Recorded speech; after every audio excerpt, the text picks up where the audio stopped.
Varicose veins కి సరైన చికిత్స కోసం సంప్రదించండి ఎవిస్ హాస్పిటల్. నమస్తే రమగారు. నమస్తే జయ. రమగారు, భగవంతుని ఆరాధించటం ఒక్కొక్కరం ఒక్కొక్క పద్ధతిని ఫాలో అవుతాం. ముఖ్యంగా మీరు చెప్పేది ఏంటంటే, మన పెద్దలు, మన పూర్వీకులు, మన కుటుంబంలో ఉన్న మన పెద్దలు ఏది అవలంబించారో అదే పద్ధతిని ఫాలో అవ్వండి. ఎవరు చెప్పినా దాన్ని కాకుండా మన కుటుంబాన్ని ఫాలో అవ్వండి అని మీరు చెప్తారు. ఇవి కాకుండా సామూహికంగా చేసేవి కొన్ని ఉంటాయి. అది ఎవరు చెప్పినా చెప్పకపోయినా దాన్ని మనం ముందుకు తీసుకుపోతూ ఉంటాం. ఈ మధ్యకాలంలో మనం చూస్తున్నాం కొన్ని కొంతమంది చెప్పడం, పెద్దలు గురువులు చెప్పడం, రకరకాల దేవతల్ని కొంతమందిని పూజించటం వల్ల కొన్ని శక్తులు వస్తాయని, చాలా అంటే అపారంగా చాలా తక్కువ సమయంలోనే ఆ దేవతల అనుగ్రహానికి మనం లోనవుతామని, కాస్త కష్టతరమైన ఇలాంటి పూజలు చేయాలని, ఇలాంటివి మనం వింటూ ఉంటాం. నాకు ఒక అనుమానం వస్తుందండి, ఇవందరం చెయ్యొచ్చా? ఎవరైనా చేసుకునేవేనా ఇవన్నీ? ఎందుకంటే సామూహికంగా వింటూ ఉన్నాం. మనం ఎప్పుడు వినని కొన్ని దేవతల పేర్లు, దేవుళ్ళ పేర్లు కూడా వినేసి ఈ వ్రతం, ఈ పూజ, ఈ నోము అనేది మనం వింటూ ఉన్నాం. అది ఎంతవరకు కరెక్ట్ రమ్మగారు? ఇప్పుడు కూడా స్వధర్మ నిధనం శ్రేయ, పరధర్మము ఎప్పుడు భయావహంగానే ఉంటుంది. సాత్విక దేవతారాధన సమయాచారమే మన పద్ధతి. మనం మామూలుగా కూడా ఒక 50 ఏళ్ల క్రితం, ఒక 30 ఏళ్ల క్రితం మన ఇంటా వంట లేదు. మన చిన్నప్పటి నుంచి మన ఇంట్లో దీపారాధన కూడా తెలియని వాళ్ళు చాలా మంది ఉంటారు. అవును. క్రమంగా ఏంటంటే మనకి ఏమైనా సమస్యలు, మనకే ఏదో ఆస్థ దేవుణ్ణి చేసేసుకోవాలి అని దేవాలయానికి వెళ్తే ఎవరో ఏదో పూజ చేసుకున్నారు, అది బాగుందని చేస్తారు. సత్యనారాయణ వ్రత కథలో అలాంటిదే చూస్తాను చూడు మనం. అవును అవును. ఎక్కడో దారేపోతూ వాళ్ళు ఎవరో చేసుకుంటూ ఉంటే ఇది ఇంత మంచిది, ఇది ఇంత సింపుల్ అంటే చేసుకోవటం. ఒకళ్ళని చూసి ఒకళ్ళు నేర్చుకున్నారనే సత్యనారాయణ వ్రత కథ మనం ప్రతి పెళ్లిలోనూ, ప్రతి గృహప్రవేశంలోనూ వింటామా? అవునండి. ఈ కార్తీక మాసం అయితే ఎన్నిసార్లు ఎంతమంది ఇళ్లలోకి వెళ్తామో ప్రసాదం తెచ్చుకోవటానికి. ఇది పాయింట్. కాకపోతే సాత్వికమైన దేవతల ఆరాధన ఎవరి దగ్గరైనా చూసి విని కాదు, వినిలేదు. సత్యనారాయణ వ్రతంలో ఆ దేవతార్చనని చూసి ఆ తీర్థప్రసాదం స్వీకరించి ఈ స్వామికి నేను కూడా చేస్తానని చెప్పుకున్నారు. మీరు కూడా చూడాలి, తెలుసుకోవాలి, అప్పుడు ఏదైనా చేసుకోవచ్చు. ఇక్కడ సాత్వికం అనేది ఒకటి ఉంది, సాత్వికమైన దైవం అనేది ఒకటి ఉంది. మనకి సాత్విక దైవాలు సాధారణంగా విష్ణువు, లక్ష్మి, మన దసరాలో అమ్మవారు ఏదైనా చదువుకోవచ్చు, చేసుకోవచ్చు. దీంట్లో ఎక్కువ బలవత్తరమైన శక్తుల గురించి దశమహావిద్యలు చెప్తారు. తర్వాత మనం ఎప్పుడు చేసుకునేవి రెండు నవరాత్రులు. ఒకటి వసంత నవరాత్రులు, రెండోది శరణ్-నవరాత్రులు. ఇటీవల కొంతకాలంగా యూట్యూబ్లో, మన ఫేస్బుక్లో అన్ని ఏమనాలి దాన్ని, సోషల్ మీడియాలో ప్రఖ్యాతంగా చెప్తున్నది వారాహి నవరాత్రులు, శ్యామల నవరాత్రులు. మీరు నాతోటి కూడా చెప్పించారు. శ్యామల కానీ వారాహి కానీ ఈ సమయాలు మంచివి కాబట్టి ఏదైనా చదువుకోండి అంతే, ఆరాధనలోకి దిగద్దు. నేను చెప్పే కదా ఆ మాట. అవునవును, క్లియర్ గానే. అవును. మీరు అవి చేయకపోయినా నష్టం లేదు.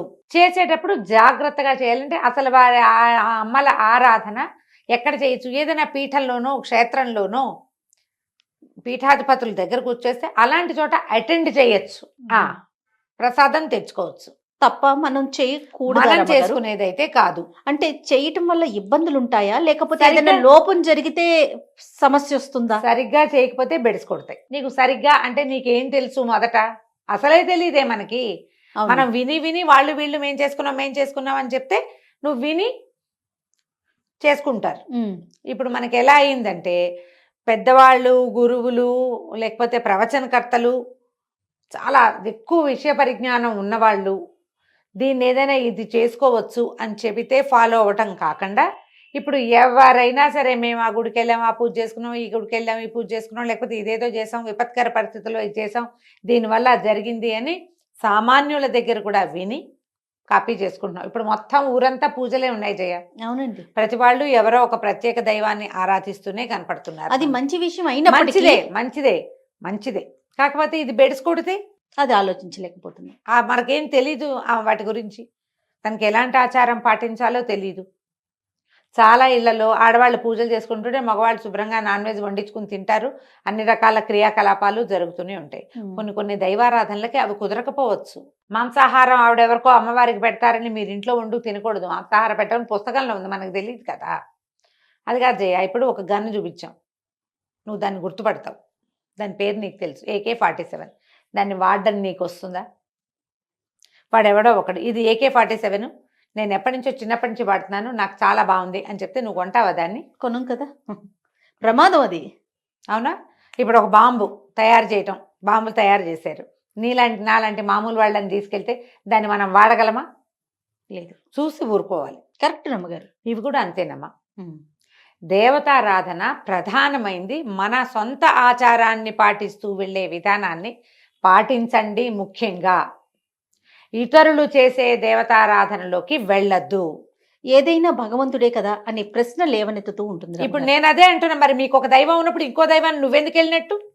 ఏదైనా భగవంతుడేగా. నువ్వు నూకాలమ్మనో, అంకాళమ్మనో, అంకమ్మ తల్లినో, వీరమ్మ తల్లినో, తలుపులమ్మనో నువ్వు అర్చించేటప్పుడు నువ్వు ఇంకొక వేరే దైవారాధనకి ఎందుకు వెళ్తావు? నువ్వు సేమ్ ప్రశ్న, ఇదే ప్రశ్న, ఇదే క్వశ్చన్. ఇంకా అందులో వేరే నీకు ఒకటి ఉన్నప్పుడు దాన్ని మరింత శ్రద్ధగా చెయ్యి. మీ ఇంట్లో ఏమైనా మరి ఎందుకు పరుగులు తీస్తున్నాం అంటారు? చెప్పండి, మీ ఒపీనియన్ చెప్పండి నమ్మగారు. మనుషులకి ఏమంటారంటే మహత్వాకాంక్షలు ఉంటాయి జయ, ఏదో కావాలి ఎప్పుడు కూడా. ఇక్కడ ఏదో సమస్యలు ఉన్నాయి, మనం రోజువారీ చేసేవి చేస్తూనే ఉన్నాం. ఈ ఇంట్లో ఇన్ని ప్రాబ్లమ్స్ ఎందుకు ఫేస్ చేస్తాం మనము? చాలా కష్టాలు ఉన్నాయి. వారాహిం చేస్తే అదేదో కష్టాలు తీరుతుందని ఒక అమ్మాయి ఎవరో చెప్తుంది, ఒక అమ్మగారు చెప్తారు, అటు పరిగెడతారు. అక్కడెక్కడికో వెళ్ళండి జయ. ఇందులో దర్గాలను కూడా చెప్తారు జయ. అవునండి. ఇప్పుడు అలాగే కదా పరమతంలోకి వెళ్ళిపోతున్నారు మన వాళ్ళు. ఆయన్ని నమ్ముకో, నీ కష్టాలు తీరుస్తాడు. అసలు కష్టాలు లేకుండా ఎవడైనా లోకంలో మనిషి ఉంటాడమ్మా? ఏ మతంలో ఉన్నా, ఏ మతం వాడికైనా జబ్బులు తప్పవు. ప్రేమించుకోవటాలు, లేచక్కపోవటాలు ప్రతి దాంట్లోనూ ఉన్నాయి. పిల్లలు మాట వినకపోవటం ప్రతి దాంట్లోనూ ఉంది. ప్రమాదాలు ప్రతి వాళ్ళకి వస్తాయి. అందరం మనుషులమేనా? వాళ్ళు ఏమైనా దిగొచ్చారా? వాళ్ళు దిగొచ్చింది లేదు, మనం దిగిపోయింది లేదు.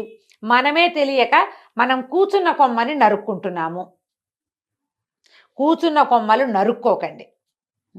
మీరు కూర్చున్న కొమ్మకి పువ్వులు పూయించే ప్రయత్నం చేయండి. దానికి సరైన పోషణ చేయాలి ముందు. ఇప్పుడు మన ఇంట్లో మనకు ఒక పద్ధతి ఉంది, ఏదో ఆరాధన, వీళ్ళు మీ ఇంట్లో ఏం లేదు, మా ఇంట్లో ఏమీ లేదండి అంటారు. నేను ఈజీ మెథడ్ చెప్తా ప్రతిసారి.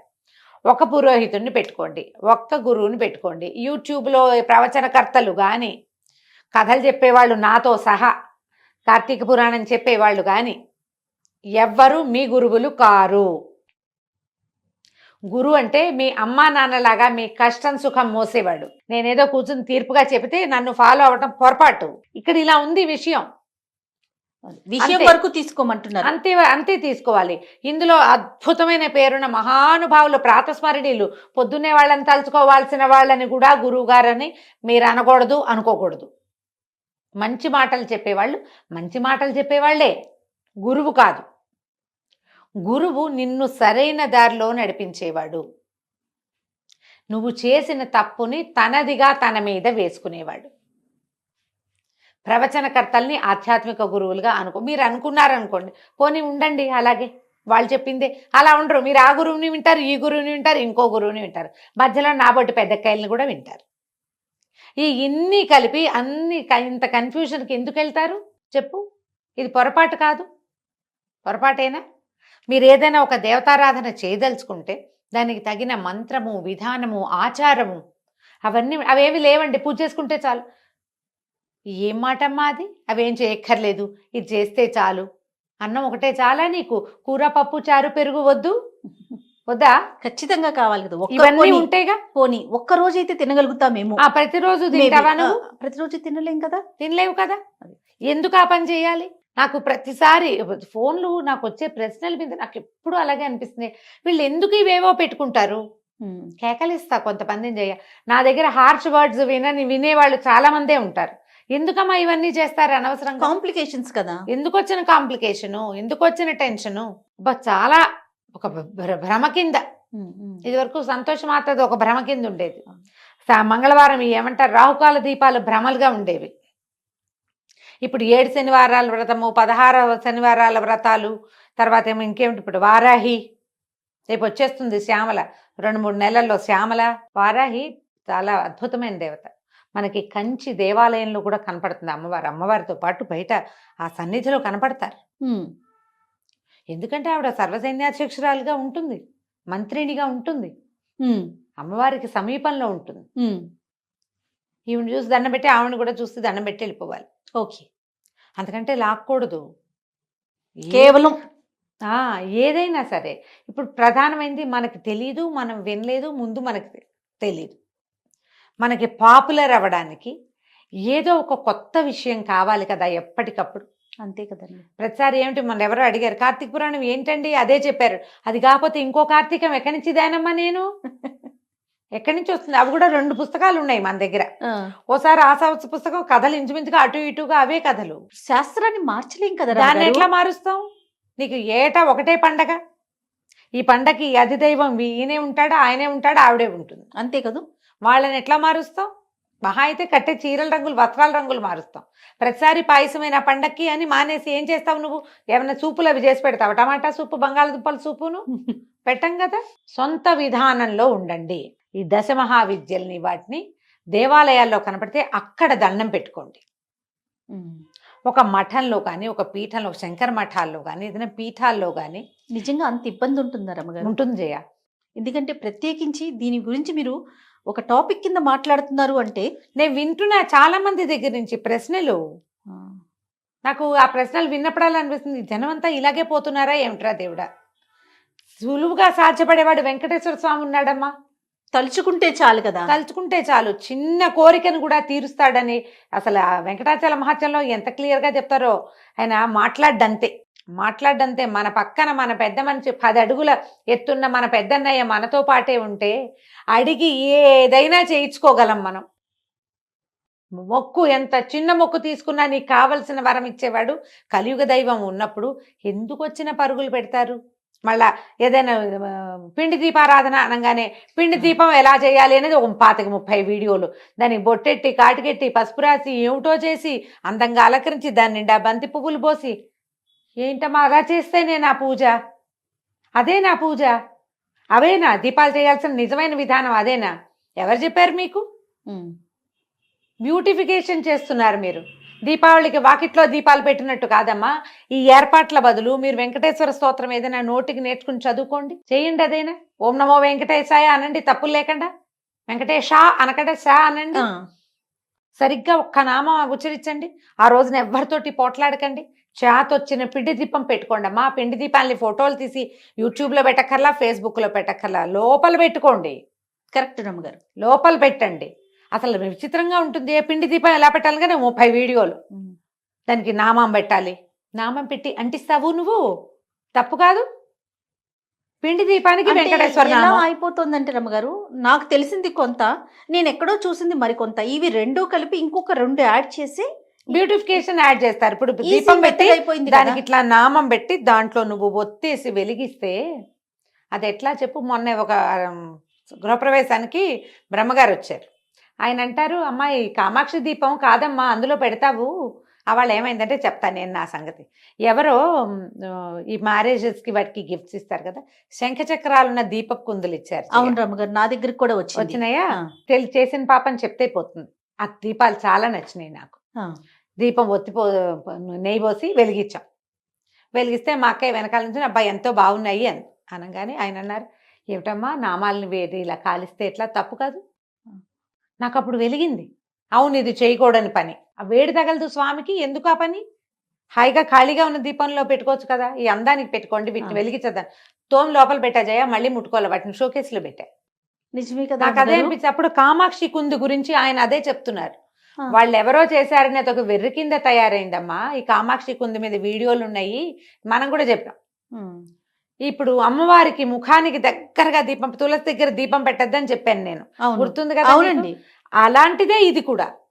ఆమె చక్కగా ప్రతిమా విశేషం చేసి ఆమె మీద నుంచి దీపం పెడితే అది ఎట్లా మనకు వస్తుంది? ఇప్పుడు నువ్వు పేపర్లు ఎత్తుతున్నావు, ఈ పేపర్లలో ఒక వినాయకుడి బొమ్మ ఉన్న పాంప్లెట్ వచ్చింది, అందులోకి చెత్త ఊడుస్తావా నువ్వు? ఊడ్చాం కదా. తప్పు అది. మన భారతదేశం అంతా ఈ పచ్చిపాపాలతోటి కుళ్ళిపోయింది అన్నారు ఆయన. లక్ష్మీ బాంబులని లక్ష్మీ అవుట్లకి లక్ష్మీదేవి బొమ్మ వేస్తారు, అది కాలబెట్టేసుకున్నామమ్మా, అందుకే భారతదేశం అధోగతి పాలవుతుంది అంటున్నారు. ఇదొక పాయింట్. ఇవి అన్ని మార్చలేము, కొన్ని మార్చుకోగలుగుతాం కదా. మన చేతిలో ఉన్నవి మారుస్తాం కదా, మార్చుకోగలం కదా. దయచేసి ఉగ్రదేవతారాధనకి వెళ్ళకండి. ఏదైనా ఒక స్తోత్రం చదువుకోవచ్చు. ఓ పండో ఫలమో నివేదన పెట్ట చాలు, అంతకంటే పైకి వెళ్ళొద్దు. దశ మహావిద్యలు కానీ తర్వాత ఏమో ఇంకా ఉన్నాయి మనకి అమ్మవార్ల స్వరూపాలు, మనం ఇవి చేస్తాం కదా ఈ దసరాలో అమ్మవారికి అక్కడ చేస్తారు. మన మామూలుగా మన విజయవాడలో ఏమో అవతారాలు వేస్తారు కదా నవదుర్గలు, నవదుర్గా స్వరూపాలు కానీ వారిని విడిగా అర్చించేందుకు పూనుకోకండి. నవదుర్గలకు ఒక స్తోత్రం ఉంది, ప్రథమం శైల పుత్రీచ, చదువుకో అంతే. అంతకంటే ఒకవేళ మీ ఇంట్లో ఉంటే, ఇప్పుడు ఇందులో అసలు పాయింట్ చెప్దాం, మీ ఇళ్లలో ఆనుచానంగా ఇదేదైనా విధానం ఉన్నవారు పాతకాలంలో ఎలాంటి వ్యవహార విధానాలు పాటించేవాళ్ళో అది పాటిస్తూ మీరు జరుపుకోండి, మాకే అభ్యంతరము లేదు. విధానాలన్నీ తీసి పాడేసి మడి మైల అన్నీ తీసి పక్కన పెట్టేసి అది మాత్రం చేస్తానని అనకండి. మన పూర్వీకులు ఏం చేసినా పూర్తిగా మన మంచి కోసం ఆలోచించే చేశారు. ఒక దైవత ఆరాధన ఉంది మన ఇంట్లో అంటే దానికి తగిన పద్ధతిని ఏర్పరిచి పెట్టేవాళ్ళు అంతే. ఇప్పుడు నువ్వు పద్ధతులన్నీ వదిలేసి అదొక్కటి తీసుకుంటానని మనం అనకూడదు. ఇప్పుడు టీవీలలో ఎక్కడైనా మనం వింటాం, ఇది చదువుకోండి, ఆ స్తోత్రం చదువుకోండి, ఈ స్తోత్రం వరకు ప్రాబ్లం ఏం లేదు. నేను ఎన్నిసార్లు చెప్పాను, మంత్రం అని మాత్రం వెళ్ళకండి, మీకు అక్షరాలే పలకవు. మామూలుగా భగవంతుడు అంట కూడా అది భగవంతుడు భక్తి అంటాం. మీరు ఎప్పుడు అనరో అక్కడ రావాల్సిన భావం రాదు. లోపల ఉండాలంటే కృష్ణారామ అనుకోండి, తేలిగ్గా ఉంటాయి. ఈ పెద్ద పెద్ద వాటికి ఎందుకు వెళ్తాము, అనవసరం కదా. కాదు రమ్మగారు, ఇంకొకటి వింటూ ఉంటాం, పలికేవన్నీ తప్పులు పలికేసి భగవంతుడికి అవన్నీ పర్వాలేదు, మన లోపల మనసులో భావన ఉండాలి అంటారు. నువ్వు అసలు తప్పు పలకటం ఎందుకు, మనసులో భావన అదొకటి అనిపిస్తా ఉంటుంది. ఎప్పుడు నేను ఒకటే చెప్తా జయ, ఈ ప్రశ్న నేను 5-6 సార్లు ఎదుర్కొన్నా. నేను ఒకటి క్లియర్గా చెప్తా, నీకు భావమే ముఖ్యమైతే స్తోత్రానికి ఎందుకు వెళ్ళావు నువ్వు? దేవుడా దేవుడా దేవుడా దేవుడా దేవుడా దేవుడా దేవుడా అనుకో, అయిపోయిందిగా. ఎందుకు స్తోత్రానికి వెళ్ళావు? అందులో ఏదో ఉందని వెళ్ళావు.